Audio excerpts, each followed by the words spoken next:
दोस्तों स्वागत है आपका आज की हमारी इस वीडियो में। दोस्तों इससे पहले की वीडियो में हमने आपको बताया था कि इंडियन एयरफोर्स के चीफ ने कहा है कि वो तेजस मार्क 2 एयरक्राफ्ट के ऑर्डर्स को लेकर तभी कमेंट करेंगे या तभी डिसाइड करेंगे जब तक इसका प्रोडक्शन वेरिएंट या प्रोटोटाइप तैयार नहीं हो जाता है। लेकिन अभी आउटरीच के बाद इंडियन एयरफोर्स का कहना है कि तेजस मार्क 2 एयरक्राफ्ट की 6 स्क्वाड्रंस को खरीदा जाएगा। इंडिजिनस फाइटर जेट प्रोग्राम्स को पूरी तरह बैक करते हुए एयर चीफ मार्शल वी.आर. चौधरी ने आज कहा है कि इंडियन एयरफोर्स ने पहले से ही 6 स्क्वाड्रंस को खरीदने की कमिटमेंट दी है। तेजस मार्क 2 एयरक्राफ्ट जो कि अभी डेवलपमेंट में है, उसके ज़्यादा ऑर्डर्स इसकी प्रोडक्शन शुरू हो जाने के टाइम पर दिए जाएंगे। उनका कहना है कि इंडियन एयरफोर्स ने इसकी कम से कम 6 स्क्वाड्रंस को खरीदने की कमिटमेंट दे दी है और इससे ज़्यादा एयरक्राफ्ट खरीदने को लेकर कमिटमेंट वो इस एयरक्राफ्ट की प्रोडक्शन शुरू होने के टाइम पर देंगे। इसके साथ ही उन्होंने बताया है कि तेजस मार्क 1 एयरक्राफ्ट की पहले से ही 4 स्क्वाड्रंस का ऑर्डर दिया गया है और वो कम से कम एमसीए की 7 स्क्वाड्रंस को खरीदने का प्लान कर रहे हैं। उनका कहना है कि एमसीए और तेजस मार्क 2 प्रोग्राम दोनों ही तेज़ी से आगे बढ़ रहे हैं। तेजस मार्क 2 प्रोग्राम हमारे मिराई 2000 और जैगवार फाइटर एयरक्राफ्ट को रिप्लेस करेगा, जो कि इस डेकेड के अंत तक फेज आउट कर दिए जाएंगे। इंडियन एयरफोर्स चीफ ने फ्यूचर इंडक्शंस के ऊपर भी डिटेल्स देते हुए बताया है कि इंडियन एयरफोर्स के फ्यूचर प्लान में तेजस मार्क 1A, तेजस मार्क 2, एमसीए और 114 मल्टी रोल फाइटर एयरक्राफ्ट भी शामिल हैं, जो कि विदेश से खरीदे जाएंगे। इंडियन एयरफोर्स ने इसके साथ ये भी फैसला किया है कि जो फ्यूचर के surface to air ground weapon systems हैं वो इंडिया में ही बनाए जाएंगे और इसी के रिलेटेड बड़े नंबर्स में इंडिजिनस रडार्स को पहले से ही ऑपरेशनल एरियाज में डिप्लॉय कर दिया गया है। दोस्तों तेजस मार्क 2 एयरक्राफ्ट हमारे लिए एक बहुत बड़ा एम्बिशियस प्रोजेक्ट है जिसको सपोर्ट करना बहुत ज़्यादा ज़रूरी है। तो चलिए अभी जानते हैं कि क्यों तेजस मार्क 2 प्रोजेक्ट इतना ज़रूरी है। तो चलिए शुरू करते हैं। अभी तेजस मार्क 2 और एमसीए प्रोजेक्ट हमारी इंडियन एयरफोर्स के प्रोजेक्ट्स हैं।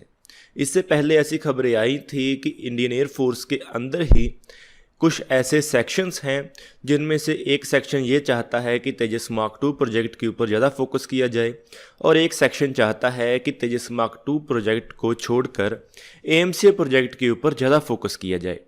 इसमें कुछ आर्गुमेंट्स दिए जा रहे थे कि फ्यूचर जो है वो 5th जनरेशन फाइटर एयरक्राफ्ट का ही है, तो एक 4.5 जनरेशन फाइटर एयरक्राफ्ट के ऊपर फोकस करने का हमें क्या फ़ायदा होगा। ऐसी काफ़ी बातें चल रही हैं। तो आज की इस वीडियो में हम इसी चीज़ को समझने की कोशिश करेंगे कि कैसे हमारा तेजस मार्क 2 फाइटर एयरक्राफ्ट काफ़ी इम्पॉर्टेंट है और हमारी मिलिट्री पावर को इंक्रीज़ करने के लिए इसका बहुत बड़ा योगदान होने वाला है और ये हमारी मिलिट्री का सबसे ज़्यादा सक्सेसफुल इंडिजिनस फाइटर एयरक्राफ्ट हो सकता है। तो चलिए आज की इस वीडियो को शुरू करते हैं। तेजस मार्क 2 प्रोग्राम एक हमारा स्वदेशी फाइटर जेट प्रोग्राम है जो कि हमारे MiG-29 जैगवार एयरक्राफ्ट और मिराई 2000 एयरक्राफ्ट जैसे एयरक्राफ्ट्स को रिप्लेस करने के लिए बनाया जा रहा है। इस फाइटर जेट प्रोग्राम को लेकर ऐसी डिस्कशन चल रही है कि इस प्रोग्राम को ख़त्म कर देना चाहिए और एमसीए फाइटर जेट प्रोग्राम के ऊपर ध्यान देना चाहिए। आज की इस वीडियो में हम बात करेंगे कि क्यों तेजस मार्क 2 प्रोग्राम इतना ज़्यादा इंपॉर्टेंट है और इसे किसी भी हाल में ख़त्म नहीं किया जाना चाहिए। तो चलिए आज की इस वीडियो को शुरू करते हैं। दोस्तों 5th जनरेशन फाइटर एयरक्राफ्ट के बारे में ऐसी बातें कही जा रही हैं कि 5th generation fighter aircraft future के फाइटर एयरक्राफ्ट हैं और जो फ्यूचर की एयर फोर्सेस होने वाली हैं उनमें 5th जनरेशन फाइटर एयरक्राफ्ट का ही इस्तेमाल किया जाएगा और फ्यूचर में 4.5 जनरेशन फाइटर एयरक्राफ्ट की कोई भी जगह नहीं होगी। लेकिन ये बात बिल्कुल सही नहीं है। जैसा कि आप जानते हैं कि अमेरिका ही इकलौता ऐसा देश है जो कि अपने 5th जनरेशन फाइटर एयरक्राफ्ट को बहुत बड़ी गिनती में इस्तेमाल कर रहा है। लेकिन अमेरिका ने भी इतने लंबे समय से स्टेल्थ टेक्नोलॉजी होने के बावजूद भी अपने नॉन स्टेल्थ फाइटर एयरक्राफ्ट को रिप्लेस नहीं किया है, बल्कि उन्होंने हाल ही में अपने F-15EX फाइटर एयरक्राफ्ट का फिर से ऑर्डर दिया है। उसके पीछे एक बहुत बड़ी वजह है। वजह यह है कि जो 5th जनरेशन फाइटर एयरक्राफ्ट होते हैं इनकी ऑपरेटिंग कॉस्ट काफ़ी ज़्यादा होती है। इनकी जो स्टेल्थ कोटिंग होती है उन्हें भी मेंटेन करना पड़ता है, जिसके ऊपर काफ़ी खर्चा आता है और यही कारण है कि ऐसे एयरक्राफ्ट को आप बहुत बड़ी गिनती में इस्तेमाल नहीं कर सकते, क्योंकि इससे आपको इन फाइटर एयरक्राफ्ट को ऑपरेशनल रखने में काफ़ी खर्च करना पड़ेगा। और इसके साथ ही जो 5th जनरेशन फाइटर एयरक्राफ्ट होते हैं उनकी पे लोड कैरिंग कैपेसिटी काफ़ी कम होती है। लेकिन वहीं जो नॉन स्टेल्थ एयरक्राफ्ट होते हैं वो बहुत ज़्यादा पे लोड कैरी कर सकते हैं और उनकी भी अपनी एक इम्पॉर्टेंस है। वो ज़्यादा पेलोड के साथ ज़्यादा डैमेज कर सकते हैं। इसीलिए 4.5 जनरेशन फाइटर एयरक्राफ्ट को अभी पूरी तरह रिप्लेस नहीं किया जाएगा और इनकी फ्यूचर में भी ज़रूरत होगी। अभी हमारे फाइटर एयरक्राफ्ट रिक्वायरमेंट काफ़ी बड़ी है। ऐसा प्रोजेक्ट किया गया था कि अगले कुछ सालों में हमें 300 से ज़्यादा फाइटर एयरक्राफ्ट की ज़रूरत है, जो कि तेजस मार्क 1A प्रोग्राम, तेजस मार्क 2 प्रोग्राम और एएमसी फाइटर जेट प्रोग्राम से पूरी की जाएगी।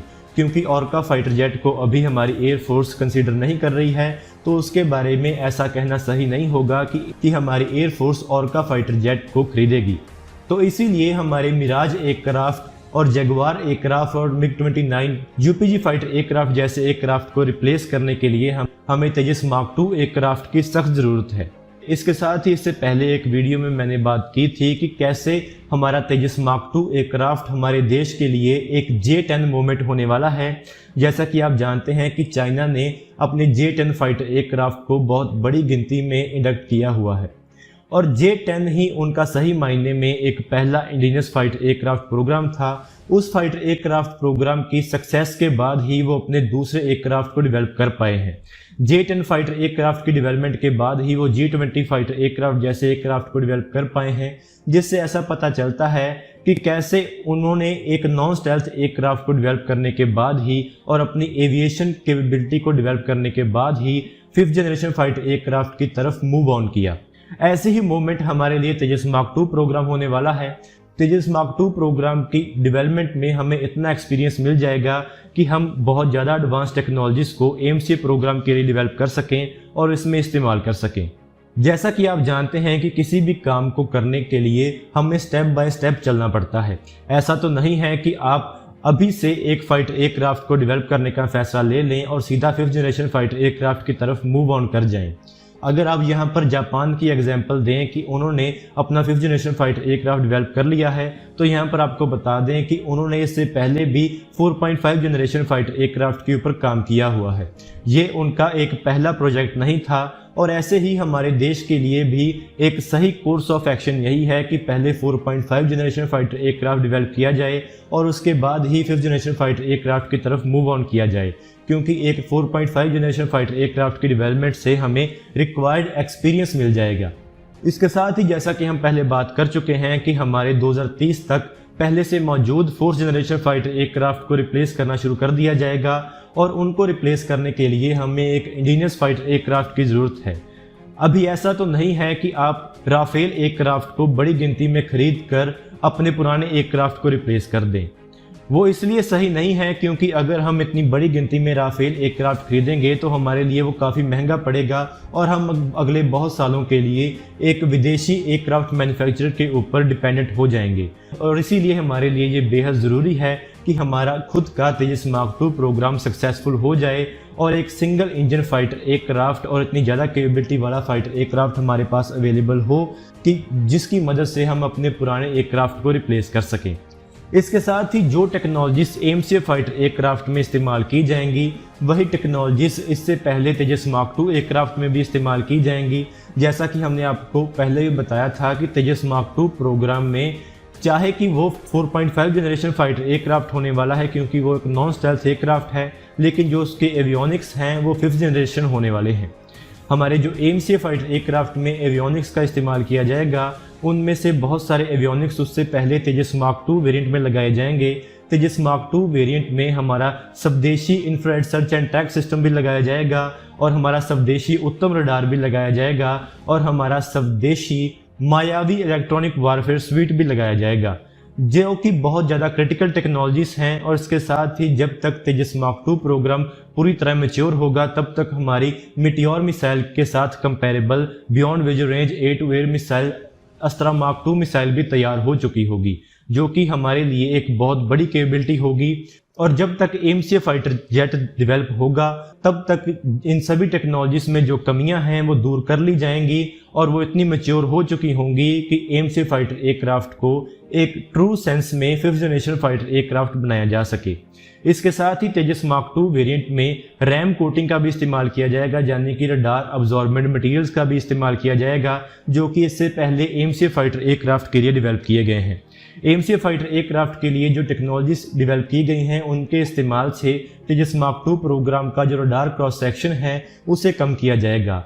इन कोटिंग्स के साथ तेजस मार्क 2 प्रोग्राम एक पूरी तरह स्टेल्थ एयरक्राफ्ट तो नहीं बनेगा, लेकिन इसका जो रडार क्रॉस सेक्शन है वो इतना कम कर दिया जाएगा कि ये बहुत ज़्यादा मुश्किल हालातों से बचकर वापस आ सके। हमारे एयर चीफ मार्शल के मुताबिक ये एयरक्राफ्ट मिराई 2000 एयरक्राफ्ट और राफेल एयरक्राफ्ट से बेहतर होने वाला है। मिराई 2000 एयरक्राफ्ट के मुकाबले में इसका रडार क्रॉस सेक्शन भी कम होने वाला है। और हाल ही में हमारे एयर मार्शल रघुनाथ नाम्बियार, जो कि हमारी वेस्टर्न एयर कमांड के फॉर्मर चीफ थे, उन्होंने ये दावा किया था कि हमारा जो तेजस मार्क 2 प्रोग्राम होगा वो राफेल एयरक्राफ्ट से बेहतर होने वाला है। इससे पहले भी ऐसी न्यूज़ आई थी जिसमें हमारी एयरफोर्स ने कहा था कि वो तेजस मार्क 1 प्रोग्राम से ज़्यादा तेजस मार्क 2 प्रोग्राम को प्रेफर करते हैं, क्योंकि ये एयरक्राफ्ट प्रोग्राम उनकी रिक्वायरमेंट्स को ज़्यादा मीट करता है। इसके साथ ही तेजस मार्क 2 प्रोग्राम के साथ थ्रस्ट वेक्टरिंग कैपेबिलिटी के साथ भी एक्सपेरिमेंट किया जा सकता है।